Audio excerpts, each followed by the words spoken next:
Halo, selamat datang di Burit Senja. Kali ini kalian akan mendengarkan sebuah cerita dari Alifiansah Wahyu S dengan akun @wahyusurendra di Twitter.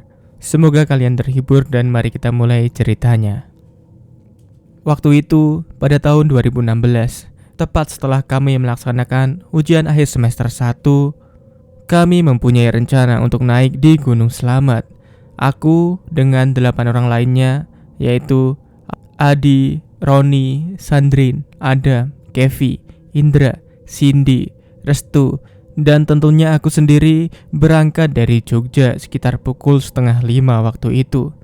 Perjalanan kami dari awal sudah ditemani dengan hujan yang lebat.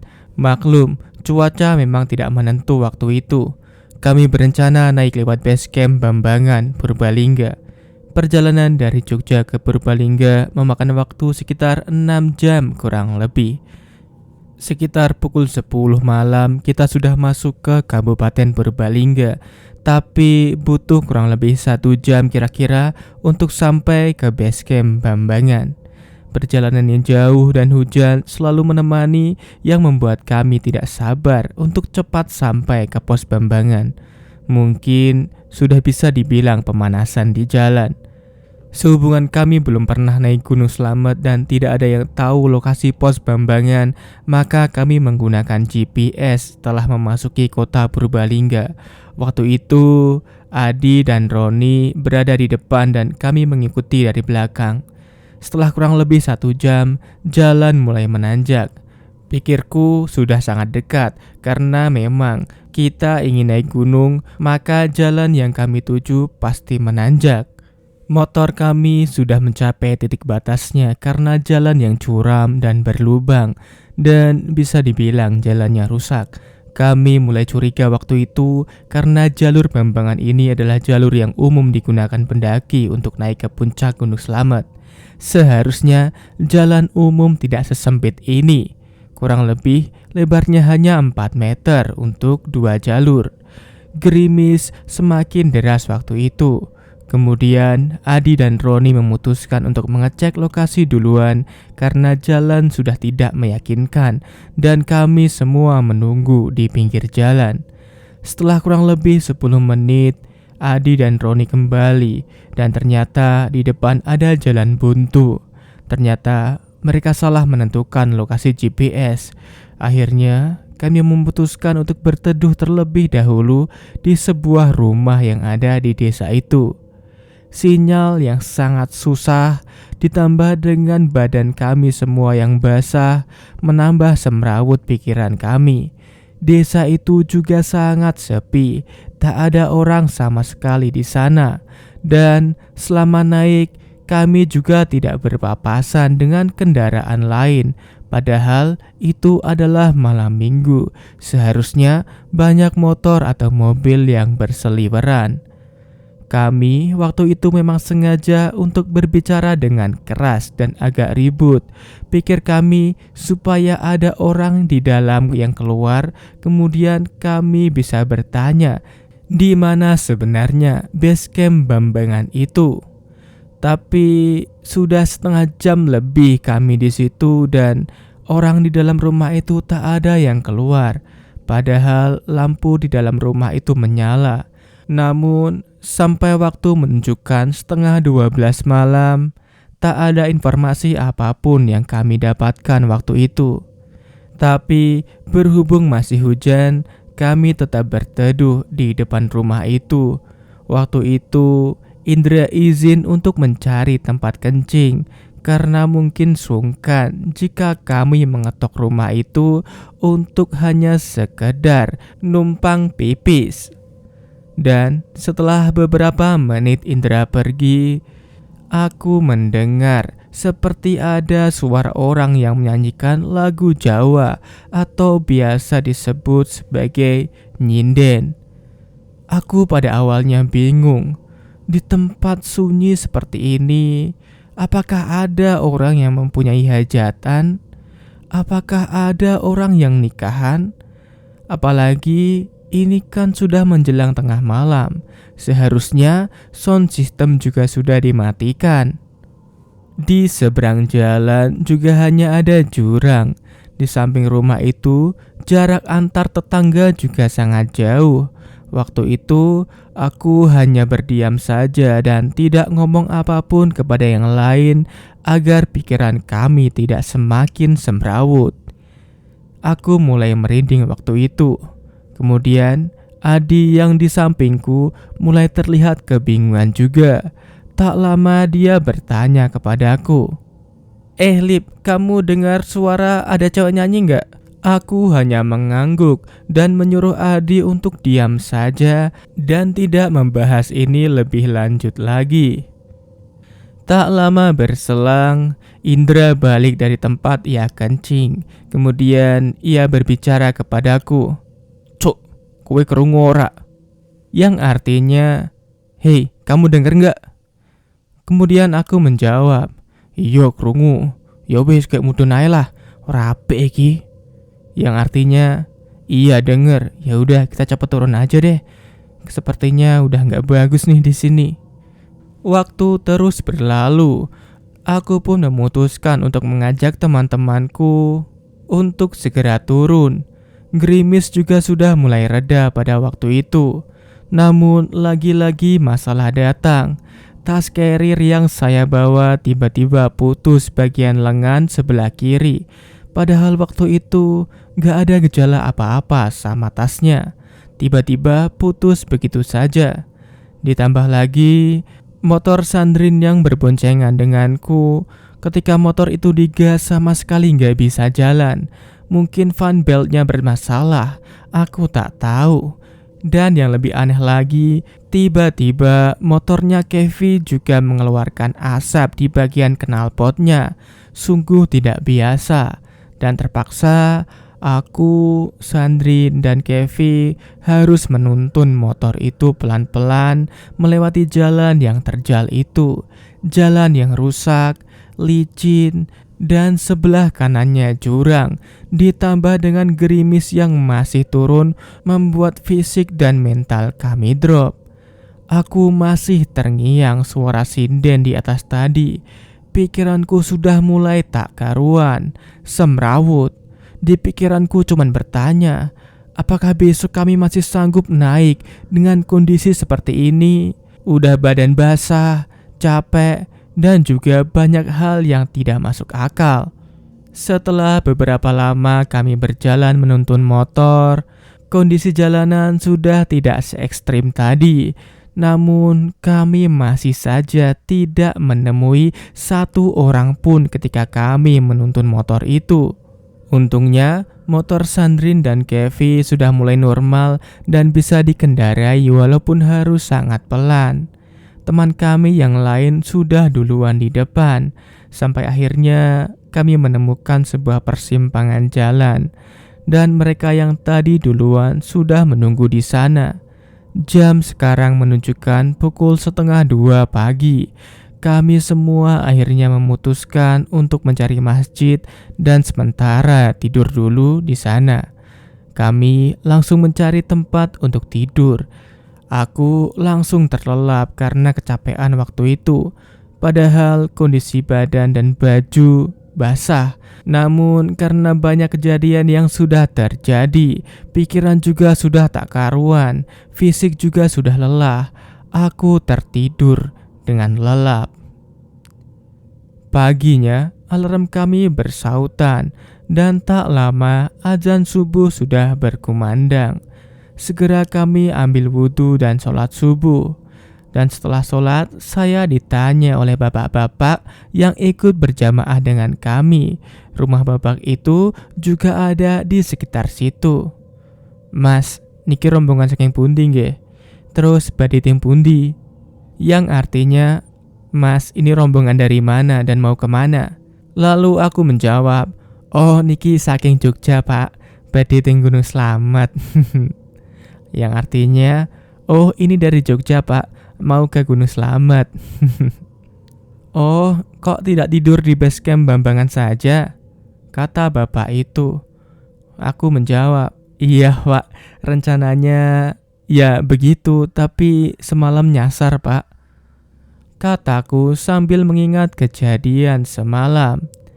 Oh alah iya mas, memang sering mendaki nyasar di sini. Rata-rata yang nyasar di desa sebelah barat itu. Arah base camp ke utara saja, kata bapak itu.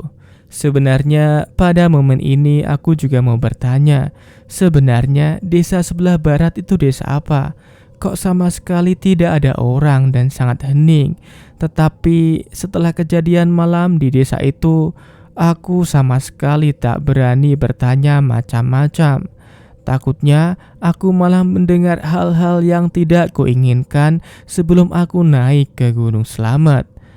Kemudian aku berkata, "Baik Pak, terima kasih ya Pak," kataku. Bapak itu menjawab dan langsung pergi. Kami pun berkumpul, kami musyawarah. Apakah kami akan lanjut atau kami akan pulang saja? Apalagi fisik kami sudah capek, kurang tidur, tas rusak, motor juga sama sekali tidak fit. Namun, setelah berembuk lamanya perjalanan dari tempat kami sampai ke sini, kami memutuskan untuk tetap naik. Tas yang putus sudah kami jahit dan motor juga sudah mulai diperbaiki, walaupun harus berjalan sangat pelan. Tetapi memang tetap saja perasaanku tidak enak. Setelah kejadian beruntun semalam yang tidak masuk akal, aku tetap mencoba untuk berpikir positif dan bismillah, kami melanjutkan perjalanan. Jarak masjid dengan base camp kira-kira setengah jam. Sesampainya di base camp, kami memarkir motor, registrasi ke perizinan, kemudian mencari sarapan sembari sedikit packing tas kami yang sudah acak-acakan. Waktu sekarang menunjukkan pukul 9 dan kami masih tiduran, bukan karena lelah, tapi karena kami kekenyangan dalam sarapan. Padahal target kami bisa mencapai di pos 7. Setelah rebahan dan packing ulang, kami mulai pendakian pukul 10 pagi. Trek di Slamet ini menurut kami sangat terjal. Pohon-pohon yang berakar besar juga menambah suasana trek ini terkesan sedikit mistis. Pukul 1 kami baru sampai di pos 1. Kemudian aku berbincang kepada temanku kalau pos 7 sepertinya nggak akan nyampe kalau sampai sore. Ya paling tidak kita hanya bisa sampai di pos 5, kataku sembari beristirahat sebentar dan meminum es teh di pos 1 Gunung Slamet yang ada warungnya. Namun tak lama dan tak ingin menghabiskan banyak waktu lagi, kami melanjutkan perjalanan. Trek yang terjal membuat nafas kami terengah-engah. Apalagi aku sendiri juga sudah lama tidak naik gunung serta jarang olahraga. Ditambah dengan kejadian semalam yang terus-menerus berputar-putar di pikiranku. Ditambah dengan anggota kami ada yang baru sekali ini naik gunung, yaitu Restu dan Kevi. Restu sudah mulai mengeluh karena kakinya mulai terasa sakit dan menyuruh kami untuk pergi duluan. Akhirnya tim kami terpecah menjadi 2. Aku, Roni, Kevi, dan Adi duluan untuk mendirikan tenda di pos 5. Namun hingga waktu menunjukkan pukul 4:30 sore, kami yang di depan hanya baru sampai di pos 3. Kami pun berdiskusi waktu itu. Kalau kami ingin mencapai pos 5, mungkin habis maghrib baru sampai. Dengan pertimbangan juga fisik kami yang sudah mulai habis. Dan jika dipaksakan malah takut kalau besok pas waktu summit kami malah down. Ditambah dengan kondisi kaki Restu yang sepertinya makin terasa sakit. Kemudian aku ingat di pos 4 adalah pos yang terkenal angker di Gunung Slamet. Pos ini bernama Samarantu yang ditandai dengan 2 pohon besar yang sejajar menyerupai pintu yang dipercaya sebagai pintu masuk bagi kerajaan astral. Tak jarang makhluk-makhluk di pos 4 ini menunjukkan wujudnya yang samar-samar. Konon nama Samarantu ini berasal dari kata samar dan hantu atau hantu yang samar-samar. Aku coba pelan-pelan ngomong sama anak-anak kalau memungkinkan kita tetap di pos 5 saja. Tapi lagi-lagi aku ingat aku tidak sendiri, ada teman di belakang yang sedang kesakitan. Di tengah perjalanan ada pendaki yang berpapasan dengan kami. Mereka turun dari atas dan kemudian aku bertanya, "Mas, pos 4 masih jauh ya?" Kemudian ia menjawab, "Oh, dekat lagi kok mas, santai." Bagi kalian yang sering mendaki gunung, pasti tidak asing dengan jawaban itu kan? Percayalah, dia bilang dekat lagi itu artinya masih cukup jauh. Kemudian aku bertanya lagi, "Mas, pos 4 ada tenda nggak? Ada yang camp di sana nggak?" Pria itu menjawab, "Ada kok mas." Setidaknya ketika pria itu menjawab, aku sudah merasa sedikit tenang.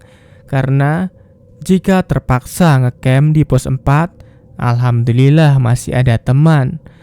Kami pun kembali melanjutkan perjalanan. Setelah sampai di pos 4, aku langsung kaget dan tidak menyangka. Di pos 4 sama sekali tak ada orang yang mendirikan tenda sama sekali. Tidak ada jejak apapun di sana. Lalu pertanyaannya, yang dilihat pria yang turun tadi apa? Atau apa yang aku lihat? Apakah pria itu orang atau bukan? Pikiranku sekarang tambah kacau. Waktu itu jam sudah menunjukkan 5:30 sore dan matahari juga sudah hampir tenggelam. Fisik juga sudah tidak bisa dipaksakan lagi. Akhirnya kami dan rombongan memutuskan menunggu dulu rombongan yang di belakang untuk bermusyawarah. Apakah tetap lanjut ataukah kita akan ngecamp di situ saja? Kalau dilihat dari kondisinya, memang sepertinya kondisi akan memaksa kami untuk ngecamp di situ. Setelah sekitar setengah jam, rombongan belakang datang. Tanpa pikir panjang, kami langsung sepakat untuk membangun kemah di pos 4 itu. Setelah semuanya beres mendirikan tenda, kami pun memasak. Tak lama ternyata banyak pendaki yang juga bareng mendirikan tenda di situ dengan kami. Sedikit tenang rasanya karena banyak teman juga di sana. Setelah makan, kami langsung berbaring di posisinya masing-masing untuk beristirahat, kecuali Roni dan Indra. Mereka masih merokok dan merebus telur untuk rencananya buat bekal summit besok subuh. Namun, lagi-lagi kejanggalan terjadi. Telur yang direbus dari jam 8 malam sampai jam 12 malam sama sekali tak ada yang matang. Ini aneh, namun kami tidak memikirkan hal aneh pada waktu itu karena posisi kami juga sudah sangat lelah. Alarm kami berbunyi pukul 4 pagi waktu itu. Rencananya kami summit pukul 5, tapi ternyata angin sangat kencang pagi itu dan aku tidak tega membangunkan mereka. Mereka terlihat begitu pulas dengan wajah kecapean. Akhirnya setelah sarapan pagi, kami memutuskan jalan ke puncak lagi. Kami hanya membawa daypack dan peralatan seperlunya saja. Tenda kami tinggal di pos 4 ini. Singkat cerita, kami sampai di pos 7 pukul 11 siang. Kabut juga sangat tebal menyelimuti kami. Angin pun sangat kencang waktu itu. Kalau kata yang baru turun dari puncak, pos 8 puncak sudah tak bisa dilewati karena ada badai besar. Apalagi trek di pos 8 sudah mencapai batas vegetasi. Batas vegetasi adalah batas di mana setelah itu sudah tak ada pepohonan tumbuh dan hanya ada trek pasir bebatuan.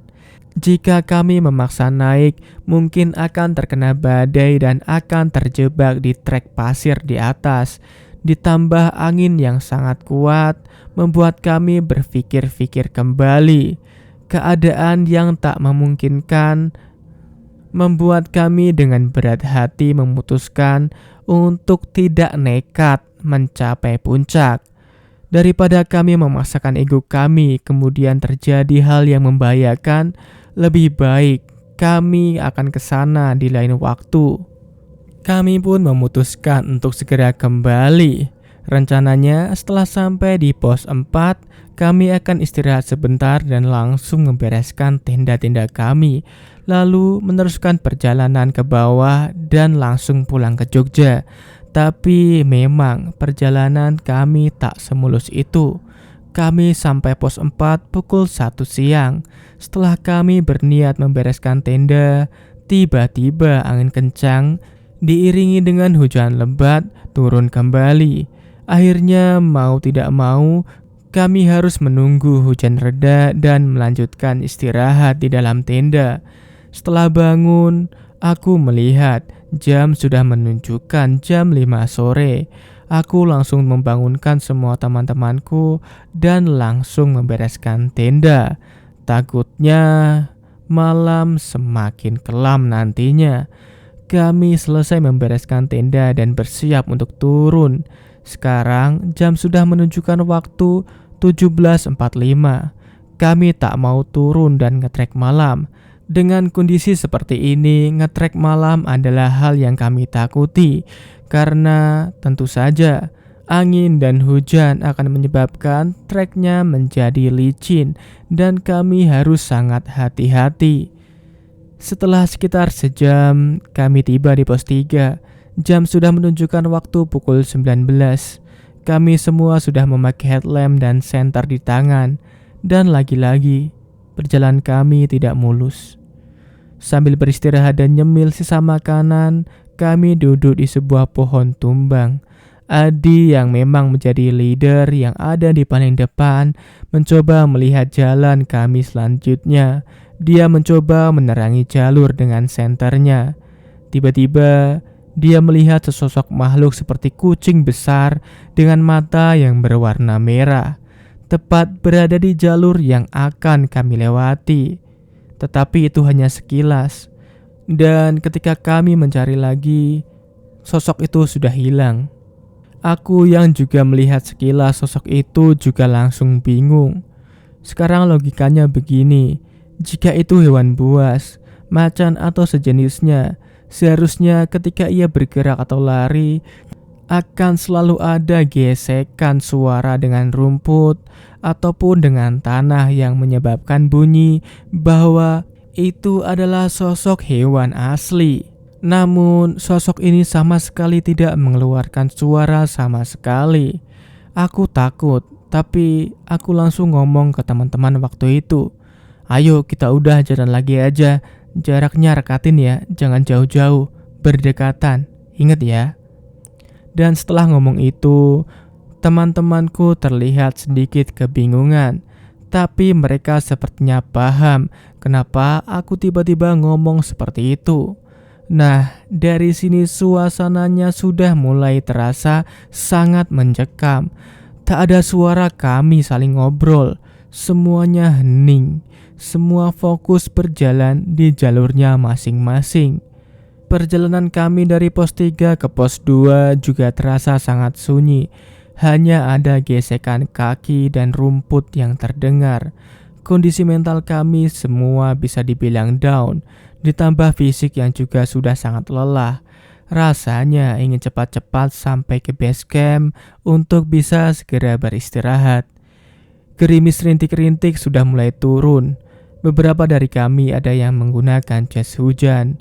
Aku sendiri memilih tak memakai karena mungkin sudah malas juga. Trek dari pos 3 menuju pos 2 ini didominasi oleh banyak pohon-pohon yang cukup besar. Ciri khas trek dari Gunung Slamet. Akar-akar besar yang kadang membuat kita terpeleset dan juga batang-batang pohon yang rubuh mungkin membuat kami sedikit kewalahan. Untung kami semua membawa headlamp masing-masing.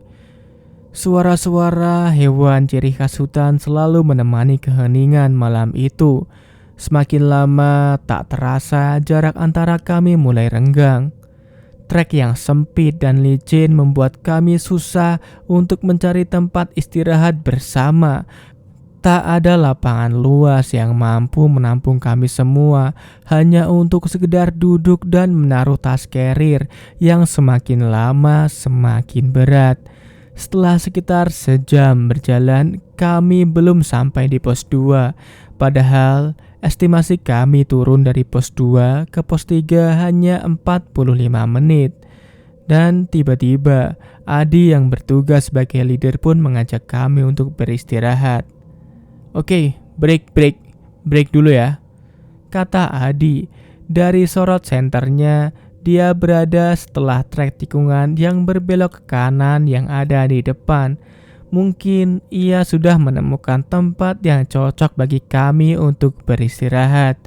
Dari yang aku ingat waktu itu, kalau tidak salah, urutan kami dari depan adalah Adi, Roni, Kevin, Cindy, Restu, Adam, aku, dan Indra.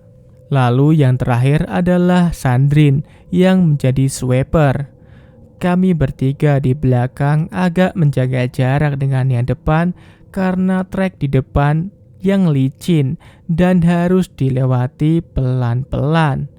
Tiba-tiba terdengar seseorang jatuh di depanku dan ada sinar senter yang menyorot ke atas lalu hilang. Sinar itu menandakan bahwa memang ada orang yang jatuh di depanku, dan waktu itu yang ada di depanku adalah Adam. Kami bertiga berusaha memanggil Adam, tapi tak ada jawaban satupun, karena memang jarak kami bertiga di belakang lumayan jauh.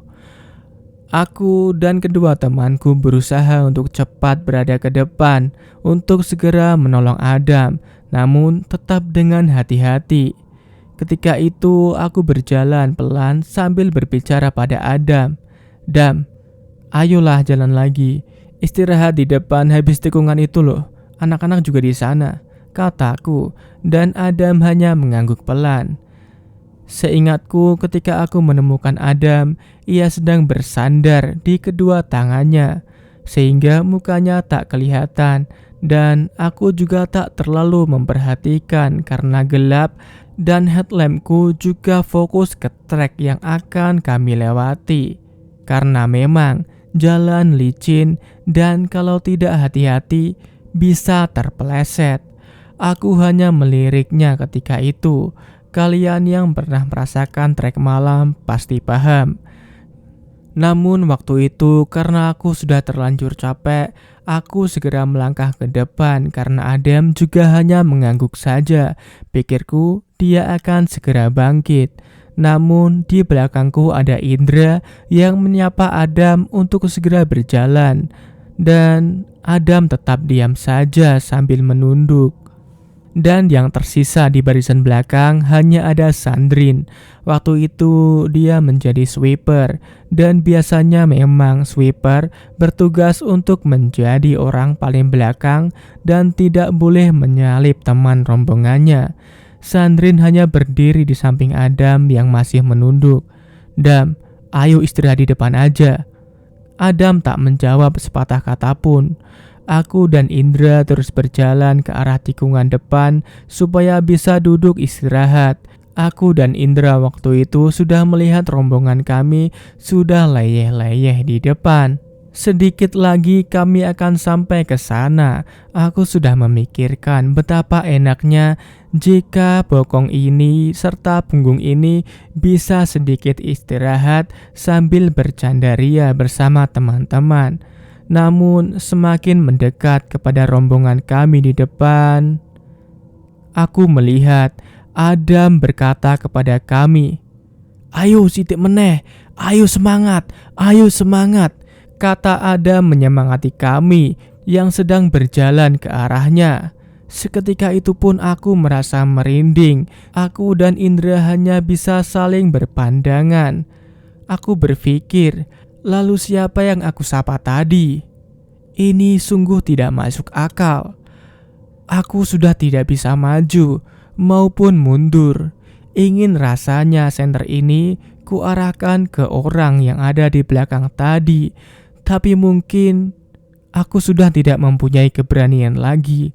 Aku hanya berdiri di tempat itu sambil memikirkan hal-hal yang kini semakin semrawut dalam pikiranku. Suara Adam yang tadi menyemangati kami ternyata juga didengar oleh Sandrine yang berada paling belakang. Sandrine sedikit membeku sekarang. Ia melihat Adam di sampingnya, namun ia juga mendengar suara Adam dari nan jauh di depan sana. Sandrine berteriak, "Dam, woi!" Namun disaut oleh Adam yang tadi berada di depan, "Oi!" Kini dia yakin bahwa seseorang yang ada di sampingnya bukanlah Adam. Sandrine pun tak berani menoleh ataupun melirik sesosok yang menyerupai Adam tersebut. Sandrine langsung berjalan dengan cepat menyusul kami. Kami bertiga waktu itu hanya saling memandang dan tak bisa berkomentar apa-apa mengenai kejadian yang di luar nalar tersebut. Kami langsung bergabung dengan rombongan kami. Tak ada yang berani menoleh ke belakang kami. Setelah kurang lebih 15 menit beristirahat, kami memutuskan untuk gantian menjadi sweeper. Ya, maklum, menjadi sweeper memang tidaklah mudah, apalagi di trek malam. Seorang sweeper harus sabar dan tidak boleh mendahului anggota di depannya. Ketika ia menemui hal-hal di luar nalar, ia harus sanggup memendamnya sendiri dan tak boleh terdengar oleh anggota lain karena akan menimbulkan kepanikan. Setelah kejadian itu, Sandrine bergantian dengan Indra menjadi sweeper. Setelah sekitar 40 menit berjalan, kami sampai di pos 2. Kalau tidak salah waktu sudah menunjukkan pukul 9:30 malam. Di pos 2 kami beristirahat agak lama karena selama dari pos 3 kami hanya bisa beristirahat sekali. Sedikit memakan sisa cemilan yang kami bawa sambil membuka obrolan untuk mencairkan suasana yang dari tadi hening. Setelah sekitar setengah jam, kami memutuskan untuk berangkat lagi. Hujan gerimis masih setia menemani kami di perjalanan. Suasana kembali sunyi. Kabut juga sudah mulai menghalangi pandangan mata kami yang juga sudah mulai mengantuk. Headlamp kami juga benar-benar harus fokus pada trek yang kami lalui. Udara dingin sudah mulai merasuk ke tubuh kami melalui celah-celah yang ada di jaket kami. Di trek antara pos 2 ke pos 1 ini juga tak mudah untuk mencari tempat hanya untuk sekedar duduk beristirahat. Jadi jika lelah, kami hanya menundukkan pandangan sebentar, mengatur nafas, sedikit melakukan sit up, lalu melanjutkan perjalanan kembali. Sekitar sejam lebih kami berjalan. Ada lahan yang sedikit luas dan sangat cocok jika kami beristirahat di sana. Adi pun sebagai leader di depan juga menawarkan ke kami apakah break atau lanjut. Sontak kami semua bilang, "Break!"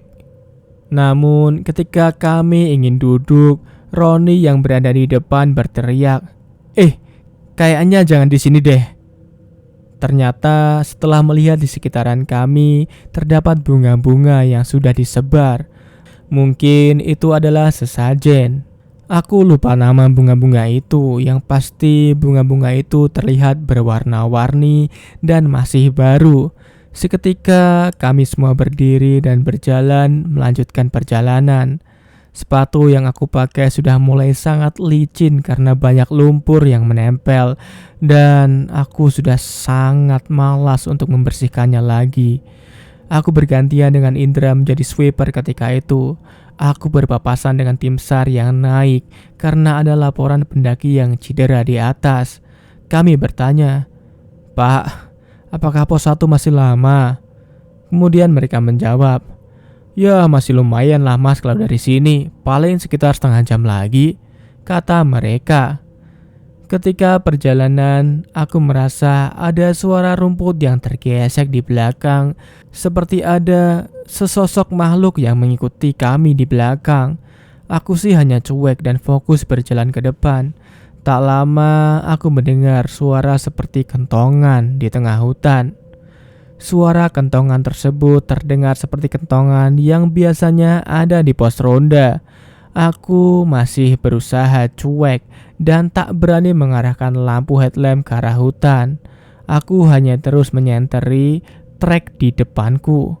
Entah sugesti apa, aku merasa orang yang mengikutiku dari belakang semakin dekat denganku dan langkahnya semakin mengganggu di telinga. Saking takutnya, Tanganku tanpa sadar memegangi tas carrier Indra yang ada di depanku. "Hei cuk, wabot to cuk. Tanganmu itu loh, jangan narik-narik tasku lah," kata Indra. Aku langsung menjawab, "Shh, diam. Aku takut, Jing." Memang bukan kali ini saja aku menjadi sweeper di pendakian malam. Sudah beberapa kali aku merasakan teror-teror seperti itu. Tapi entah kenapa kali ini aku benar-benar dibuat sangat takut olehnya. Tidak betah sebenarnya, tapi gimana lagi? Gak enak untuk ngajak orang lain bergantian menjadi sweeper. Waktu sekarang sudah menunjukkan tengah malam. Waktu itu kami masih belum sampai di pos 1. Rasanya ingin cepat-cepat sampai. Kemudian tepat pukul 12 malam akhirnya kami sampai di pos 1. Lega rasanya sudah sampai sini. Di pos 1 ini kami beristirahat agak lama sambil ngobrol-ngobrol. Nah, disinilah kesalahan kami.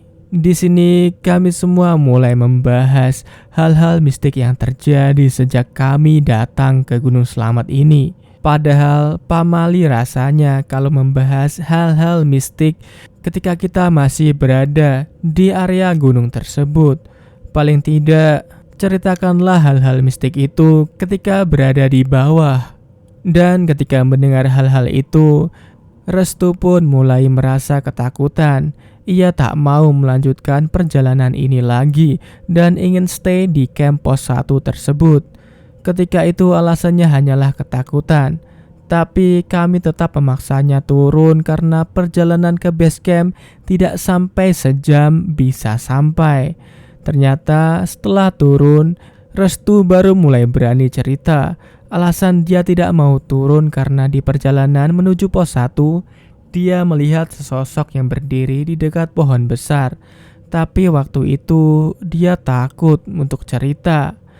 Waktu menunjukkan setengah 1 malam dan kami memutuskan untuk berjalan menuju ke base camp. Memang ketika itu lega rasanya bisa turun dengan selamat dan sudah melewati hal-hal yang di luar nalar. Gerimis sudah tak turun lagi. Perjalanan menuju base camp kami lewati melalui sebuah sungai kecil dengan banyak bebatuan. Di situ kami memutuskan untuk rehat dan menikmati indahnya kaki Gunung Slamet. Sambil sedikit bermain air, kami melihat bulan yang sudah mulai terlihat akibat gerimis yang menutupinya tadi, sambil merasakan hangatnya sebatang rokok. Aku sempat berpikir, apakah aku kapok untuk naik ke Gunung Slamet? Entahlah.